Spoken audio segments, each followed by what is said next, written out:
जय हिंद दोस्तों, मैं फिर से आ गया हूँ एक और एनालाइज के साथ। तो जिसने भी चैनल सब्सक्राइब नहीं कर रखा है वो चैनल तुरंत सब्सक्राइब कर ले। सबसे पहले मैं यहाँ पे एनालाइज देता हूँ आपको।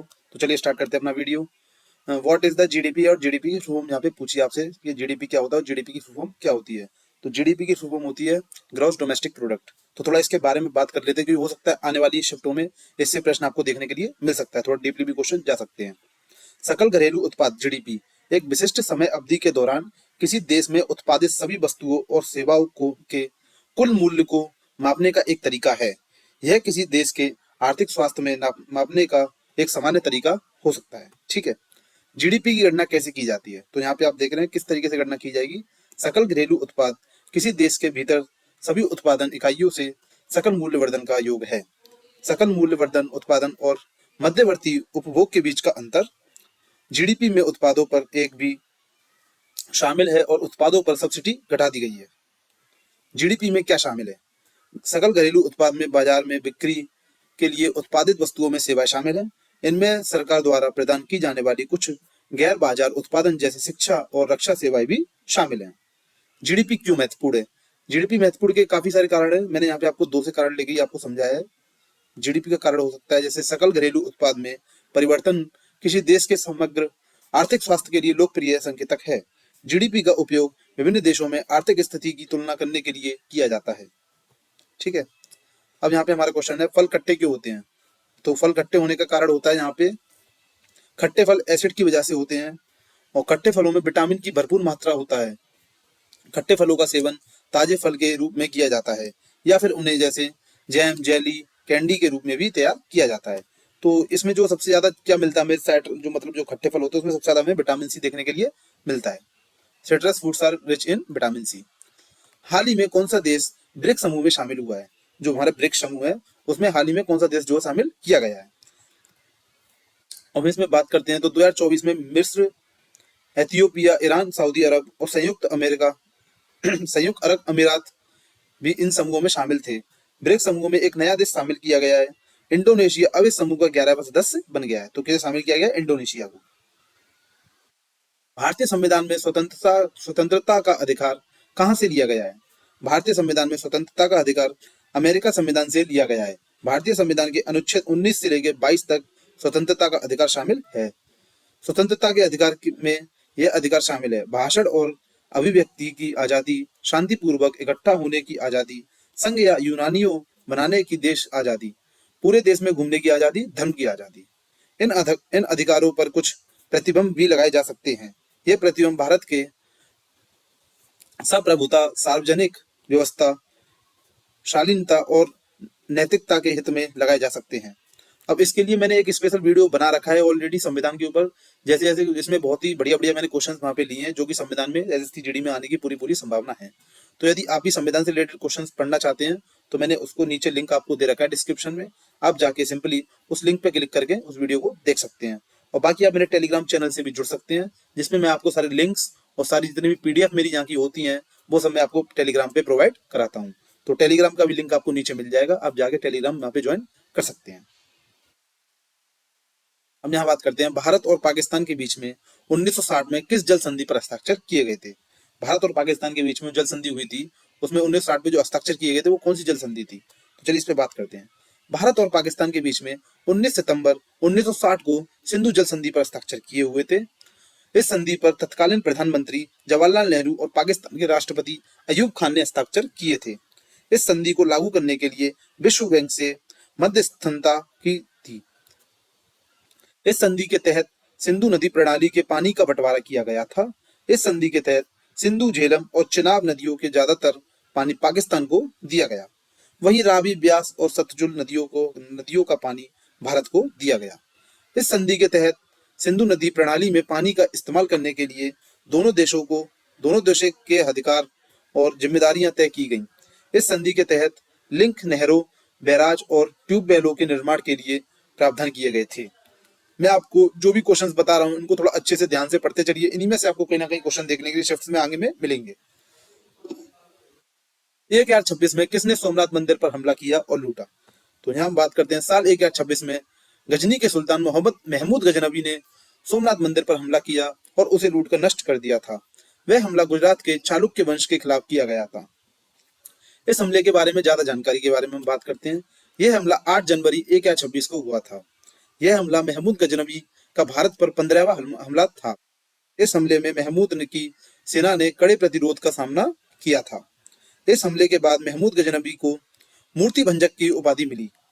इस हमले के बाद सोमनाथ मंदिर का पुनर्निर्माण कराया गया। अब इसमें क्वेश्चन इस तरीके से भी आ सकता है कि सोमनाथ मंदिर का पुनर्निर्माण कब कराया गया था, या इस तरीके से आ सकता है कि महमूद गजनवी को मूर्ति भंजक की आबादी कब मिली थी। तो इस चीज का ध्यान रखते हुए इन क्वेश्चंस को आगे बढ़ाएंगे। सोमनाथ मंदिर के बारे में कुछ खास बातें। अब इस मंदिर की बात हो रही है तो इसके बारे में कुछ खास बातें भी जानना बहुत इंपॉर्टेंट है। यहाँ से भी क्वेश्चन बनने की पूरी पूरी संभावना है। सोमनाथ मंदिर का एक ऐतिहासिक सूर्य मंदिर है। इसका उल्लेख ऋग्वेद में मिलता है। माना जाता है कि इसका निर्माण चंद्रदेव ने कराया था। सोमनाथ मंदिर पर कई बार हमला हुआ और हर बार इसका पुनर्निर्माण कराया गया। मेहर दरबार किस राज्य में है जहां बाबा अलाउद्दीन खान संगीतकार थे? बाबा अलाउद्दीन खान मध्य प्रदेश के मेहर दरबार में संगीतकार थे। कहाँ का मेहर दरबार था? मध्य प्रदेश का। मेहर दरबार मेहर रियासत में स्थित था। बाबा अलाउद्दीन खान के बारे में कुछ खास बातें। हम उन बाबा के बारे में कुछ बातें जान लेते हैं। उन्हें भारतीय संगीतकार का पितामह भी कहा जाता था। उन्हें कई रागों की रचना की। उन्होंने मेहर घराने की स्थापना की। मेहर घराने की स्थापना भी किसने की? बाबा अलाउद्दीन खान ने। 1958 में पद्म भूषण और 1971 में पद्म विभूषण से सम्मानित किया गया था। उन्होंने सरोद, सितार और बांसुरी जैसे कई वाद्य यंत्र बजाए। उन्होंने कई शास्त्रीय रागों की रचना की। उन्हें पंडित रविशंकर, पंडित निखिल बैनर्जी, अन्नपूर्णा देवी और उस्ताद अली अकबर खान जैसे कई संगीतकारों को सिखाया। उन्होंने ऑल इंडिया रेडियो के लिए रिकॉर्डिंग भी की थी। हाल ही में भारत का 57वां टाइगर रिजर्व घोषित किया गया। किसे घोषित किया गया है? भारत ने हाल ही में मध्य प्रदेश राज्य में 57वां बाघ अभ्यारण्य रातापानी वन्य जीव अभ्यारण्य स्थापित किया है। रातापानी वन्य जीव अभ्यारण्य मध्य प्रदेश के रायसेन जिले में मध्य भारत के विंध्य पर्वतमाला में स्थित है। यह दुर्लभ उपलब्धि दर्शाती है कि देश भागों और वन्य जीवों की अन्य प्रजातियों के संरक्षण के लिए बहुत ही प्रतिबद्ध है। तो ये मैंने यहाँ पे जीके क्वेश्चन इस तरीके से जो मुझे पता चला वही मैंने यहाँ पे जीके क्वेश्चन सारे लिए हैं। अब थोड़ी हिंदी की बात कर लेते हैं। हिंदी किस तरीके की आ रही है? इसमें हिंदी में कुछ क्वेश्चंस तो मैं आपको बताऊंगा। मैं कुछ क्वेश्चंस आपके लिए कमेंट बॉक्स के लिए छोड़ रखे हैं जिनका आंसर मुझे आपको देना है। तो क्या कहते हैं, इसमें पहला क्वेश्चन बनता है, दिए गए वाक्य में रेखांकित खंड को स्थापित करने के लिए सबसे उपयुक्त शब्द का चयन कीजिए। इसमें से जो शक्तिशील शब्द है इसको जगह पे हम क्या रख सकते हैं वो हमें यहाँ पे बताना है। भारत एक शक्तिशील देश है।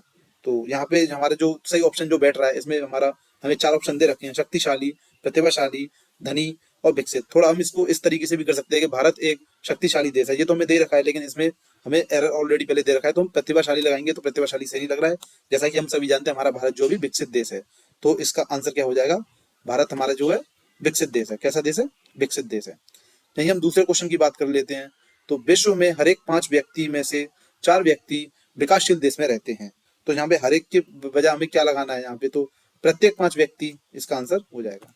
लाखों तो 5 व्यक्ति नहीं हो सकता है, ना अनगिनत 5 व्यक्ति हो सकता है, ना एक 5 व्यक्ति हो सकता है। तो यहाँ पे हमें अगर ऑप्शन में लगाना है तो प्रत्येक ही हमारा बिल्कुल सटीक बैठ रहा है। तो यहाँ पे हमारा आंसर क्या हो सकता है? विश्व में प्रत्येक 5 व्यक्तियों में से 4 व्यक्ति विकासशील देश में रहते हैं। हिंदी सेम इसी प्रकार से आती है, तो आपको हिंदी इसी तरीके से वहां पे करनी है। हिंदी में आप मेरे को 20 में से पूरे 20 क्वेश्चन ही बिल्कुल सही करके आने हैं। इस चीज का आप ध्यान रखें और थोड़ा लॉजिक के साथ क्वेश्चन को करते रहें। किसी रचना के शिल्प का महत्व उसके विचार से किसी प्रकार गौण नहीं होता। तो यहाँ पे अगर विचार की बात करें तो विचार को जो है यहाँ से चेंज करना है आपको कि क्या इसमें सही रह सकता है। तो आप मुझे इन सारे क्वेश्चंस के जवाब कमेंट सेक्शन में देंगे। मैं आपको एक और क्वेश्चन पढ़ के सुना देता हूँ। विद्ध भिखारी को 2 रोटी खाकर टपक हो गया। अब इसमें पूछा टपक की जगह क्या लिख सकते हैं हम? तो यहाँ पे 4 ऑप्शन दिए, तप, तप्त, तृप्त और तृण। तो यहाँ पे आपको क्या नेसेसरी लग रहा है वो आपको यहाँ पे नीचे बताना है, तभी पता चलेगा आपकी कितनी तैयारी जो है चल रही है। सत्य और अहिंसा का निकट संबंध है। डैश में आएगा यहाँ पे भीषण, विकट, घनिष्ठ और वरिष्ठ। फिर यहाँ नीचे देखते हैं महात्मा गांधी को छद्म वंशी व्यक्ति पसंद थे। तो महात्मा गांधी को कैसे व्यक्ति पसंद थे ये बात आपको बहुत अच्छे से पता है। सामाजिक महत्व के लिए आवश्यक है कि या तो सामाजिक करो या आकर्षित करो। तो यहाँ पे आपको एक ऑप्शन यहाँ पे आकर्षित, स्वाभाविक, प्रभावित और मौलिक, यहाँ पे इनको हमको क्वेश्चंस के जवाब आपको देने हैं। उस्ताद अली और विलंब के पहुंचने में हमारे नियम में शामिल हो गया है। यहाँ पे आपको ऑप्शन, मैंने आपको इसके लिए 10 क्वेश्चन रखे तो 2 मैं आपको बता दिए। आप 8 के आंसर जो आपको जो भी आते हैं मुझे कमेंट सेक्शन में जरूर देना। तो यहाँ अब हम बात कर लेते हैं थोड़ी यहाँ पे कि मैथ में क्या चल रहा है। मैथ के क्वेश्चंस तो मैंने यहाँ पे नहीं लिए, क्योंकि क्वेश्चंस लेने का कोई यहाँ पे लॉजिक नहीं बनता है। आप मैथ की तैयारी कर ही रहे होंगे, तो मैं आपको एक वेटेज देता हूँ किस तरीके से क्वेश्चन यहाँ पे आप पूछे जा रहे हैं। जो हम यहाँ एलसीएम की बात करते हैं, एलसीएम एचसीएफ से आपको 1 से 2 क्वेश्चन जो है अभी तक 3 शिफ्ट हो गई, उसमें आपको 1 से 2 क्वेश्चन जो देखने के लिए मिल रहे हैं।